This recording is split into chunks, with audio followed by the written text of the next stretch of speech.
This show is produced by the Hartman Media Company. For more information and links to all our great podcasts, visit hartmanmedia.com.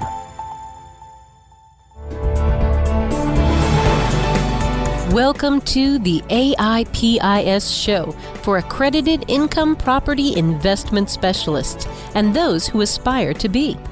If you're a real estate, mortgage, or financial professional, this is the place for you. We'll explore innovative investment analysis, sales, marketing, and income-generating strategies for the most historically proven wealth creator, income property.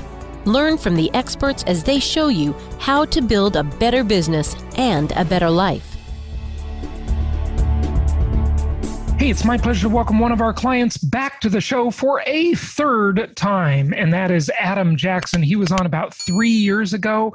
He's in the aerospace industry. He's a USMC combat veteran. Thank you for your service, Adam, by the way. He spent 2 tours in Fallujah, so he's probably got some amazing stories there. He's celebrating his 5th year as a real estate investor, and he's about to close on his 14th property, and he voted with his feet and moved his wife and 4 kids out of the Socialist Republic of Connecticut, right? That's right. Yeah, not California, to Orlando, Florida. So he's my neighbor, not too far away. Adam, welcome back. Thank you for coming back on the show and sharing your client case study story. These are the best shows. And by the way, anybody out there listening who wants to come on, share their story, we'd love to have you, because listeners just love hearing about real people doing real great things. So congratulations. Now, you're basically dollar cost averaging. You're not timing the market, which I think is fantastic. And you talk about how you're getting infinite returns on almost half of your portfolio now. What does that mean? Yeah, so basically what that means is I purchased a lot of the properties over 4 years ago now. And since that time, they have not only had the loan paid down based on what I was collecting in rent and how that gets paid down by the tenant, but also the properties have experienced a decent amount of appreciation, actually more than I thought they were going to experience. So, and what's kind of funny is that at the time when I was purchasing these, everybody was saying, oh, well, interest rates are great. They're probably not going to go any lower. They probably won't be like this ever again. So you better do it now. Well, and there was good reason to think that, by the way. There was. I don't fault anyone, and I fully believed it myself. Right, yeah, so, me too. But fast forward 4 years, and now the interest rates are even lower. So you combine that with the loan pay down and the appreciation. I've been able to basically pull out at least as much cash as I've put in, sometimes more in some cases, as what the original down payment and closing costs were. And my payment has only gone up by a very minimal amount, sometimes $20 in some cases. That is amazing. So congratulations on that. So before we dive in too deep, Adam, give us a little bit of your backstory, if you will. Of course, would love to hear about your career in aerospace and, what's going on there. And I think you have some thoughts about how that's a signal as to what's going on with the economy as well. Maybe start by, you probably discovered my podcast years ago. When was that? What year was it? So I would say it would have been 2015. Okay. At this point, yeah. So it's been about 5 years now that I've been listening to you. And I remember you attended our Meet the Masters event about 3 years ago, I think the 2017 event. Did you attend other events as well? Yeah, well, I'm not sure if that was with Ron Paul. So that was 2018 was Ron Paul. Okay. Yeah. So I went to that. I've been to Profits in Paradise, actually the most recent one in Orlando. Oh, okay. I've been to a Memphis property tour. Mm-hmm. And then the most recent virtual Meet the Masters. Excellent. Good stuff. So 2015, and why did you get the bug? What interested in you in real estate or, income property? Yeah, well, I was always somebody who religiously contributed to a 401k, a Roth IRA, saving for retirement, living below my means, and that sort of thing. And in the back of my mind, there was always this feeling of, well, how am I really going to save enough? I mean, realistically, it just didn't make sense to me. Yeah, nobody ever got rich saving money.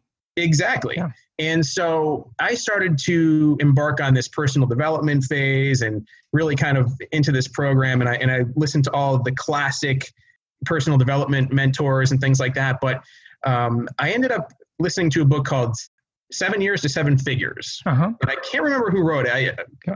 It started talking about real estate. And then I thought it was really interesting, got really into that, started to read. And then I searched for podcasts, and you were really the first one that came up. And once I started listening to it, I just never stopped. Yeah.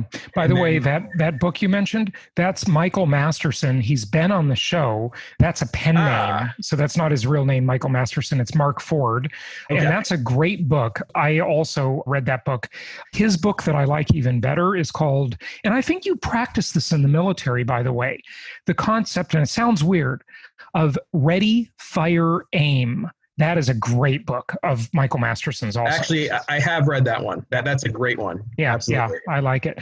Obviously you went through boot camp and all of that stuff. When shooting, I hear that some of the training, the Marine training is this concept of ready, fire, aim. Because I understand that if you actually think about it, if you overthink the shot, you're less accurate than if you just fire.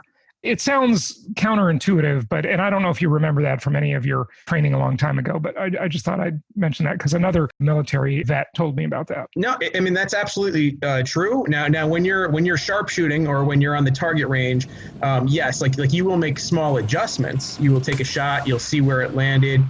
You might adjust your windage or your elevation. But I mean, I can definitely relate this more to what my job was in the military, which was on the M1A1 tank. And those are all using crew-served, fully automatic weapons. So typically what we do there is you start firing, and with all the information that you have, you take your best first shot or burst, and then from there you walk it to that target if it's off at all. Right, so right. I think the concept does hold. That's a great metaphor for real estate investing. And, I think you know what I'm going to say, Adam, because a lot of people, I mean, we have investors who are advanced investors, wealthy, that are, buying up portfolios of properties, but we also have brand new people that are thinking about doing it. And, some of them get in this trap where they want all the information before they do it. And you can never ever have all the information. So your example of operating the Abrams tank is you've got to fire, get the information from where that shot lands, and then adjust. And that's how life is, right? It's all right. Of life and investing and whatever is that whole process of doing something, getting information from it, using that information to do it better the next time, right? I would definitely agree. And also, once you finally engage, okay, you engage that target, a lot of times what happens is you end up finding information out. There might have been certain conditions with that scenario that you were unaware of at first. Right. Maybe you had heard about them. Maybe you had trained for them. For instance, the fact that I bought properties, going back to real estate, and 4 years ago, I mean, I didn't know if the interest rates were going to go lower. I could have never imagined that. I didn't know if the appreciation was going to happen the way it did. I mean, I invest for yield. So there's all these other factors that you can eventually take advantage of with the information that you learn after you get started. Yeah. Nobody can know all the information or how it's going to work out in advance. You've just got to jump in and do it and adjust along the way. That's the only way anything in life works. I mean, Absolutely. That's the way surgery works when a surgeon goes in and does surgery, right? It's the way everything works. You just cannot know everything in advance. You've got to give up that need for certainty and just go do things. And I like to say, cultivate what I call rational recklessness. I like that. You got to be a little bit reckless, yeah, good stuff. Anyway, go back to what you were saying. So you were talking a little bit about timeline and things like that, and I interrupted you, so. Oh yeah. Well, so I guess this would just kind of go back to what I was doing with the properties as far as the approach of just consistently buying and not actually timing the market, not actually waiting for any significant kind of downturn, ebb and flow. Just continue to do this, get in control of the asset as soon as you can, and let it go to work for you. The trajectory is incredible. Mm-hmm. Yeah, absolutely. So get in control of the real estate as soon as you can, and then let it work for you, and then make those course corrections, right? And it doesn't take very long. I mean, again, only 4 years. I had more of a 7 to 10 year plan, which I thought would have been realistic, maybe for some sort of an exit plan or some sort of harvesting equity. But it happened even sooner than I thought. Good stuff. That's awesome. So which markets are you in? What metro areas? Yep. So I'm currently in Memphis, Jackson, Mississippi, also Jacksonville and Ocala. So you're Florida too. Yeah. Yes. So they're nice and local. I can drive to those within an hour. I know not everybody has that luxury, but that was definitely a selling point for me. And also Talladega, Alabama. Okay, good stuff. And you live in Orlando. That's correct. Fantastic. So how did it start? I mean, you listened to the podcast, and then where was your first property? So the first, actually, what I did was I bought 3 properties right off the bat in Memphis. Okay. And those have actually proven to be some of my best stories, some of my best winners. And I mean, ever since then, I've really enjoyed the Memphis market. I can tell you, though, what I did was I was going through the pro formas from a Memphis property tour. It was really like 3 years ago at this point. And I could not believe the deals, the way that the way that the pro formas looked. They were just the amount of cash flow and the rent to value ratio. But I was told that even years prior to that, they looked even better. Yep. I can tell you that it's never too late to start. And the deal, I'm still finding deals that look great today. So right. Yeah, absolutely. I agree with you. And you use Property Tracker to track your portfolio. And are you also using it to evaluate new deals? So, it certainly makes you hone in, and you're very familiar with the way that first year projection looks on the pro forma. Yes. So, you've learned how that works. And by the way, anybody watching or listening, if you go to jasonhartman.com, if you do one thing and one thing only, go watch that free 27-minute video on the front page of our website. It's totally free. It will teach you how to read and understand every single number on that pro forma. And it'll really teach you how to evaluate a real estate deal. And it's probably the shortest, best course on real estate investing ever. And it's free. So 27 minutes, there you go. But yeah, so at the time when you were buying those properties, Adam, did they feel expensive to you? Well, being from the Socialist Republic of Connecticut, they felt cheap, right? Yeah, because they were barely in the 6-figure range. So they did seem fairly inexpensive to me. However, I would still have to make a $20,000 to $25,000 investment. So I think that maybe just kind of getting over that, especially with the Roth IRA at the time, I think the contribution was $5,000 or $5,500, and probably something similar to that with what I was doing with the 401k. So obviously that's a bigger investment, but the thing is that the money starts working, the currency starts working for you immediately, and you don't have to put it off. So I would say it was inexpensive, but still a good chunk of change to me at the time. Okay. And what were some of, the good and the bad things that have happened to you over the years? You've been investing for 5 years. You're up to 14 properties in all the markets you mentioned. So congratulations on all of that. You said you were pleasantly surprised at how some of them have performed and at the appreciation you've gotten. So that's awesome. But, there have been some lessons along the way. I'm sure some things you have probably some regrets, I'm guessing. Any thoughts? Just, the real world picture is what we want to paint here.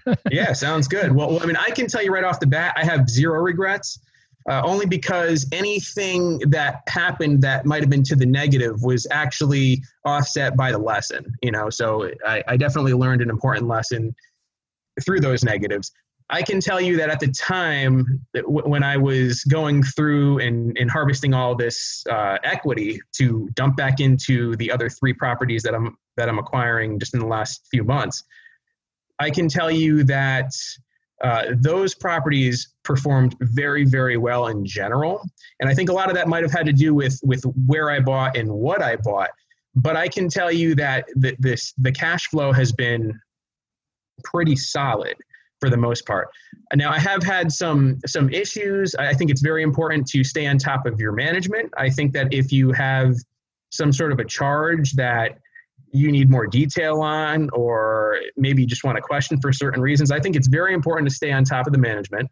Absolutely. And demand those answers, demand the answers, demand the pictures or a receipt. Yes, absolutely. Something like that. Yeah. I can't hammer that home enough. Yeah. And don't be afraid to, if you have to, have a healthy amount of tension if you have to do that, and let them know that you're not afraid to take your service or your business elsewhere. Absolutely. Couldn't agree more. Now, to that end, and we've, as you know, have been really pushing and teaching people how to do self-management, long distance self-management, which, like I've said many times, if you asked me if that was possible 13, 14 years ago, I would have said no way, but it's totally possible. We have all these great tools to do it nowadays. And, we just launched the Empowered Investor Inner Circle and all of that stuff to, our goal is to help thousands and thousands of investors really take control of their properties by doing self-management. And the amazing thing I find is that sometimes, because you get that third party, that intermediary, that middleman out of the way, it's actually easier. It actually takes less time. Now, it sounds like you're not doing any self-management yet, but you've probably thought about it. I don't know. Are you self-managing anything? I've thought about it a lot. And actually, I was very, very close to firing a property manager at one point to do that. And then we ended up improving the situation. So I didn't actually do that.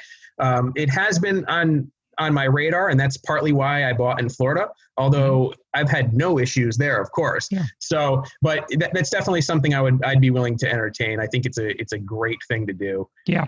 Just the fact, Adam, hopefully we've conveyed to you that you have the confidence to do that. It puts you in a different negotiating position when you're asking for justification for an expense from your property manager. Now you can do it hopefully with some more confidence, with some more guts to say, look, if I need to pull the plug and get another manager or just self-manage, I know there are options, right? And it's going to just make you a more powerful, confident investor, right? Absolutely. And I think it's kind of funny because I'm seeing parallels between my initial reluctance to actually purchase a property. And now fast forward 4 years or maybe even a little bit more. And now I'm sort of at that same crossroads with, okay, well now do I take these matters into my own hands? Do I take the plunge into self-management? So that's one of the things I'm definitely thinking about. Yeah. But like going back into the portfolio, some of the good, some of the bad, again, most of those properties have performed very, very well. I'm at infinite returns on many of them. I can tell you though, actually, this is a good story. My worst performing property, I purchased it 3 years ago and it was at the lower end. So probably closer to maybe a C property. And I finally had my first month of cash flow in about 2 years. So think about that. I finally got it stabilized, I think. But what's funny is that when I look in my property tracker and I look at the overall return, I'm still looking at a double digit. It's a 15% return. Right. So, it's funny because you have alluded to or talked about in detail in the past, if the deal only goes half as well as it's projected, you still get these double digit returns. Yeah, right. And that's what I'm seeing here, between appreciation, tax benefits, but the lessons, I think that's priceless. So absolutely. That's my one bad egg though. I think everyone may get one at some point. So your worst deal is 15% annual return on investment. That's right. I love it. Hard to believe. Yeah, that's the worst deal, folks. It only gets better. I wouldn't have believed it. Yeah, I wouldn't have believed that myself. But the numbers don't lie. And that's a lower end property in terms of what we sell and what's in your portfolio, right? Yeah, it's a lower end property, but I can tell you that I have another lower end property. I only have 2 in the portfolio, and that has been outstanding. I have a Section 8 tenant in there, and the rent comes in like clockwork. There's hardly ever a repair. The tenants are all leasing up. But that's another thing. I've received so many renewals on leases this year. It's just incredible. So, I can tell you that all the properties that I have there are currently leased, and I collected every rent last month, including back rent from a property that was missed from the previous month. Okay, so that's a good question. So at the time of recording now, we're sort of in the midst of, lockdowns are spotty, some areas, some not, but the world's a mess right now, right? And Right. and there's been a lot of talk about rent strikes and eviction moratoriums and stuff like that. Has everybody been paying your rent all the way through this, or is that just last month that you were referring to? Or tell us about the experience on rent collection. Okay, so that would be specific to last month. I can tell you, though, that everything has been very, very consistent. I mean, there might be one property that I don't collect rent on for a given month, or maybe it's going through a turnover, but that's generally the average. I would say one property out of the double-digit properties that I own. Yeah. I might miss the rent for some reason or another, but I just thought it was a testament to a lot of the fear that has been out there. And I remember months ago we were wondering, I mean, okay, let's build up the reserves. This could be bad. You better hang on to your hats. And I think this is just a testament to the fact that every property that I have is currently leased. The leases are being renewed, and last month in particular, I collected every rent. Yeah, that's fantastic. So the asset is just much more resilient than most people think. And Adam, I want to go back to that comment you made, because I'm not sure everybody really understands it, on your worst performing property. Some people in the income property investing game and the real estate game, they think they're losing when they're actually winning. And the reason they think that is they don't know how to do the math. They just don't know how to calculate it. They don't understand that, like an iceberg, most of it is below the surface of the water. And there are all these things giving you return on investment because it's a multi-dimensional asset class. And they don't see it. You don't see it right away. Sometimes you don't see it until the end of the year when you keep the books on it, or when you do your taxes and you get a big tax deduction or whatever, right? But speak to that a little bit more and maybe help our listeners understand that a little bit.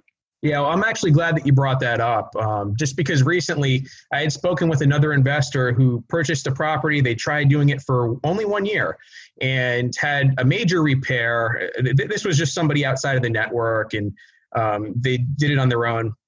And it basically wiped out whatever their projected cash flow for the year would have been. And I think it was at that point, I mean, I basically told them some version of what you just said, how there's just a lot happening underneath the surface. Right. And I took it upon myself to go in and really do a deep dive on my returns and the calculations there. Now, at the time of I guess it would have been 12 properties I had, I was looking at roughly $3,000 a month in cash flow, which I think is pretty good. I think those numbers are pretty solid. Mm-hmm. But what I did was I took into account the appreciation. I took into account the loan pay down, and then projected tax benefits. Mm-hmm. This does not include inflation paying down the value of the debt or anything like that. And that $3,000 turned into between $15,000 and $17,000 per month for the total return. So it's actually pretty amazing. When you look past the cash flow, what's really going on, especially if you leverage these properties at a 5-to-1 or 4-to-1, you're really looking at some incredible returns. Yeah, you are. Most people just look at the cash flow and they think, I remember there was a comment on one of my YouTube videos the other day. I didn't have time to respond to this skeptic. I'm not going to convince them. I just give up on some of these people. They just don't get it. You're either going to get it or you're not going to get it, right? But this one guy watched the video, I guess, and he commented, "How is this possibly worth it? I'm going to buy a property and get $200 a month. So what?" Right? And it's like, oh my gosh, if you just took the time to understand, to that guy, like, I want to say, okay, look, I'm not going to try and explain anything to you or teach you how it works or how to calculate return or anything. Just ask yourself this simple question. How is it that and I know because everybody knows them, right? So many people who created a lot of wealth through income property. Yet you probably don't know anybody who did that in the stock market or buying gold or, I don't know, maybe Bitcoin if they timed it right. But, I don't think that's a sustainable investment. How do they think it works? Because they certainly have looked around and they know lots of people have become very wealthy through income property, yet they still don't take the time to understand it, Yeah, well, I think a lot of this has to do with the infrastructure around what we look at when it comes to Wall Street and the conventional wisdom as to what investing actually is. Yeah. I know that we've all talked about this, but income properties are outside of that system. So there's no one that's going to be pushing that, but again, like you say, the wealthiest people are the ones who either have made their fortunes in real estate or who put their money in real estate. And there's good reason for that. Yep. You're absolutely right. You're absolutely right. Do you want to talk about, any thoughts being in your industry, being in aerospace and the economy and what's going on? You said that you've been doing very well through all this. Your properties are obviously doing very well. So congratulations on that. But just, we all want to know what's coming next. What's the real read on things that are going on in the world? And this is very uneven, this whole economic situation. And it's very sad. A lot of people are struggling. But a lot of people are just doing great at the same time. It's really mixed.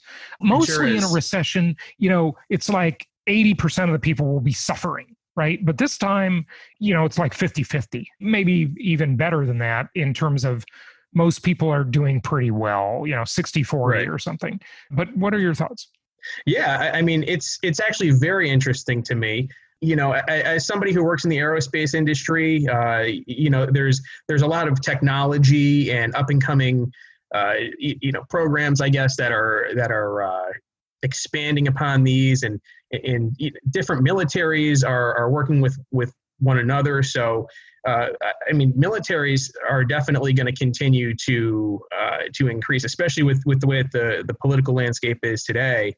But yeah, if you're a professional and you have the ability to work from home, you are definitely in much better shape, especially if you're within an industry that is getting some sort of government funding in particular, or, has some sort of market need where, whether it's some sort of a digital transformation or technological, I guess innovation is needed. So I definitely think that's a factor. And, but Jason, I would also like to ask you, how do you feel about this as far as, the fact that you have a stock market that does some sort of a flash crash, it seems like, comes right back up, may be going back down. At the same time, we have these interest rates that are incredibly low, and we have a housing boom.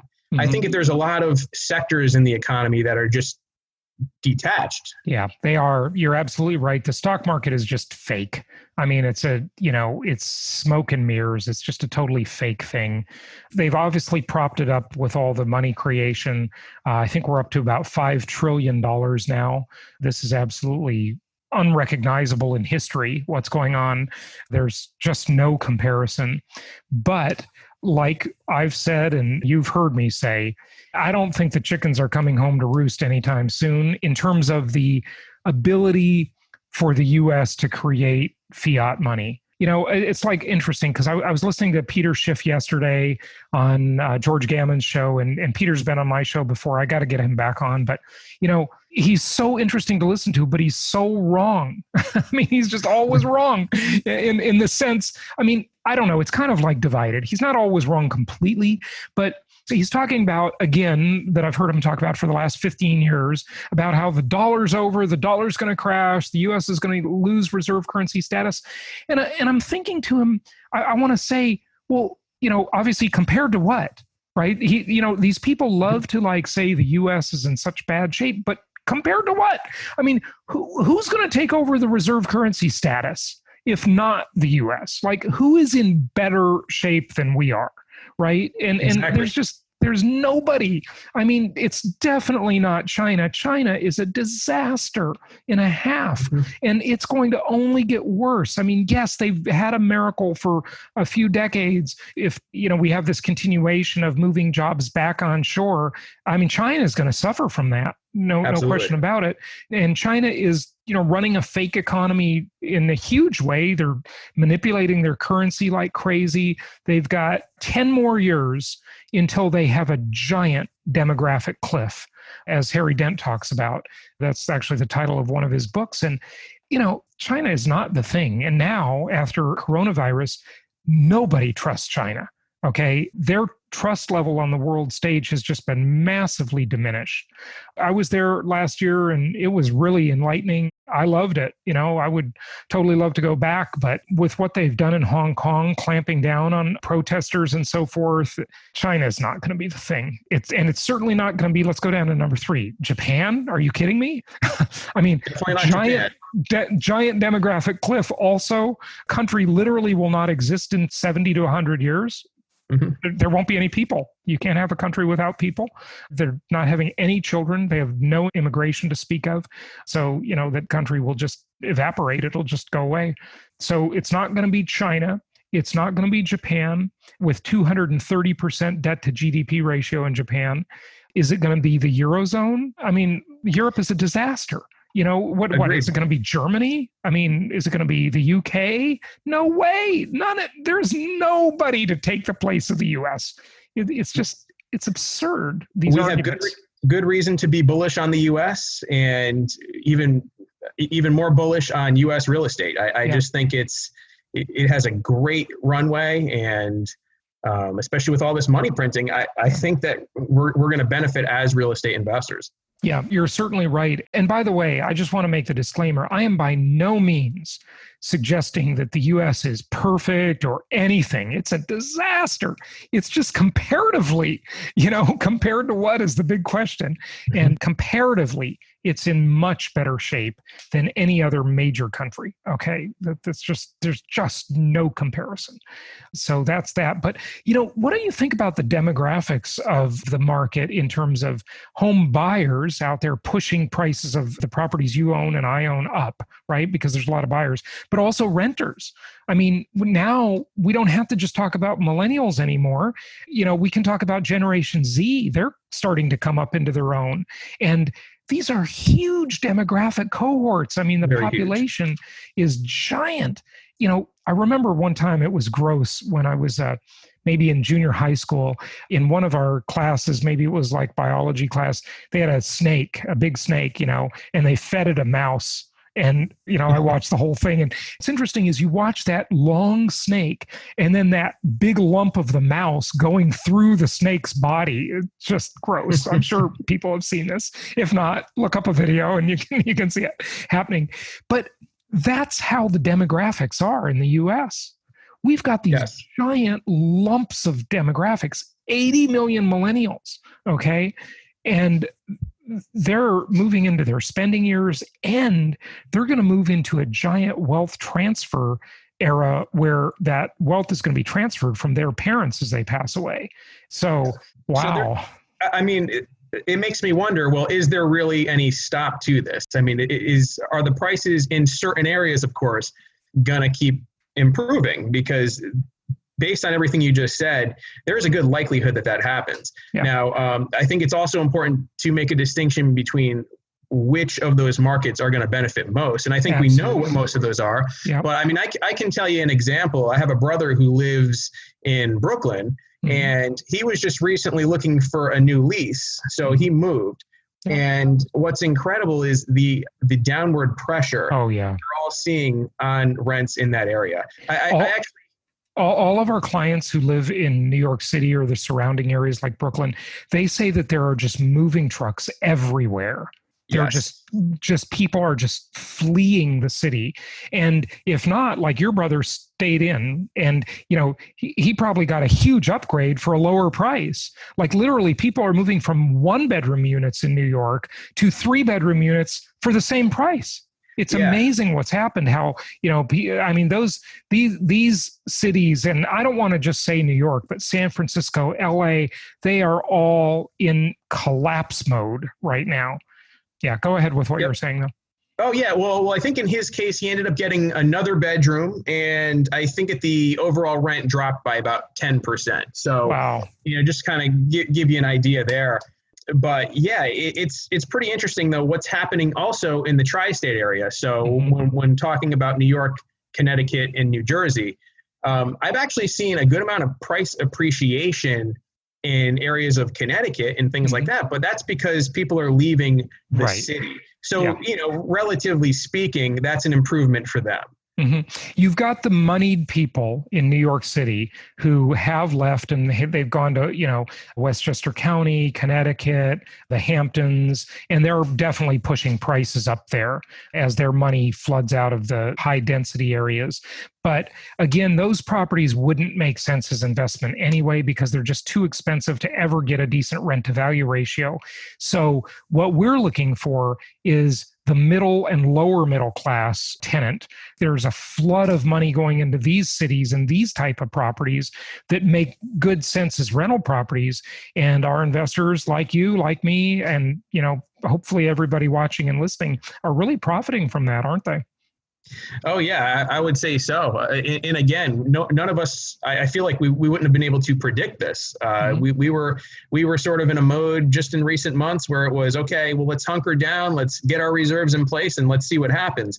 But yeah, I mean, really what's happening here, especially going to the cities in which we invest, where there's job prospects and where there's business friendly areas and jurisdictions.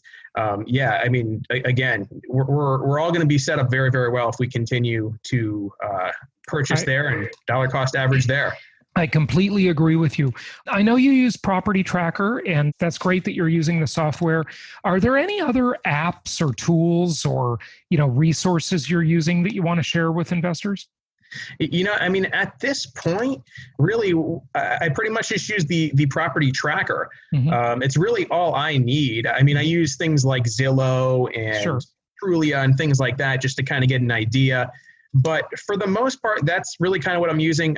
Shadow Stats is something that I've really been starting to look at a bit more, which I think is great. We had the founder, John Williams, on the show before. Okay. Very cool. And so I think when something works, I like to double down on it. So, and for instance, and I don't even think I've talked about this yet, but one of the things that I do at this point, since I've reached my maximum loan slot amount for Fannie Freddie, is I take a certain grouping of properties, I refinance out into a non-QM mortgage product or loan which product. Means qualified mortgage. Go ahead. Correct. And then what I do is I free up those Fannie Freddie spots and I put down 15% on the next properties that I buy. And that's all I've been doing at this point. So, I like to use Property Tracker just because we look at these initial canned pro formas, but when you're putting it down a different amount, I really kind of want to see what the projection is going to be on that, especially 15%. That's a bit different from the 25% down, especially because you're going to just accelerate your total ROI. So that's fantastic. So you mentioned, and I didn't even ask you enough about this, so sorry about that.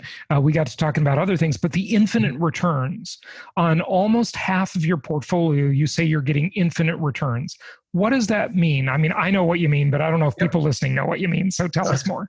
Yeah, of course. So infinite return basically means that the money that I put down to initially acquire the property, I have gotten that back in returns, but I still hold on to the asset. So for example, I have one property, actually it was in Memphis, and this really was the first property I ever bought. But I put down $25,000 initially to purchase it. It was originally $100K when I bought it, and that included the closing costs as well. So I put 20% down. Well, fast forward 4 years, it's been an excellently performing property. I get cash flow every month. It's been the same tenant, by the way, every time. And I just did a cash out refinance, pulled out $24K, and my payment went up only by $20 a month because the interest rate went lower. Mm-hmm. So for $20 a month, I get $24,000 back out. I still hold on to the asset, and it still cash flows $300 a month every time. I love income property. It is the best thing ever. You know, what you're talking about is phenomenal. I mean, you get all your money back and you still own the asset. Where else can you do that, folks? Yes. I mean, and not only that, but I mean, let's keep in mind that when I did the refinance out, I initially put down 20%. I refinanced out and now have a 75% loan to value. So I still have all of that equity that sits in that property in addition to the cash flow every month and the loan pay down. So there's no telling what that property is going to actually return in the future. Excellent. Good stuff. Well, Adam, first off, thank you for your service, and thank you so much for sharing your story too. Oh, thank you. And service, I mean military service, of course. And just anything else you want to share with listeners or viewers, a question I didn't ask you, or maybe your plans for the future, whatever, it's all yours. Yeah, well, I mean, plans for the future, I'm just going to continue to buy. I mean, once I find something that works and works well, there's no reason to try and reinvent the wheel. So I'm going to definitely continue to increase the portfolio, hopefully at an accelerating rate. And then if I could add anything else, it would just be get in control of the asset. Mm-hmm. That's the most important thing. You can always renegotiate the deal after you have it. Right. But the most important thing is to get that money to start working as quickly as you possibly can, because that's when all of these other opportunities and options begin to show themselves and become available to you. Yeah, good stuff. Good stuff. Well, Adam, thank you so much. We really appreciate having you on the show. That was a great client case study, and glad to have you back on the show. Thank you. Hey, my pleasure. Thanks for having me. Thank you so much for listening. Please be sure to subscribe so that you don't miss any episodes. Be sure to check out the show's specific website and our general website, hartmanmedia.com, for appropriate disclaimers and terms of service. Remember that guest opinions are their own, and if you require specific legal or tax advice or advice in any other specialized area, please consult an appropriate professional. And we also very much appreciate you reviewing the show. Please go to iTunes or Stitcher Radio or whatever platform you're using and write a review for the show. We would very much appreciate that. And be sure to make it official and subscribe so you do not miss any episodes. We look forward to seeing you on the next episode.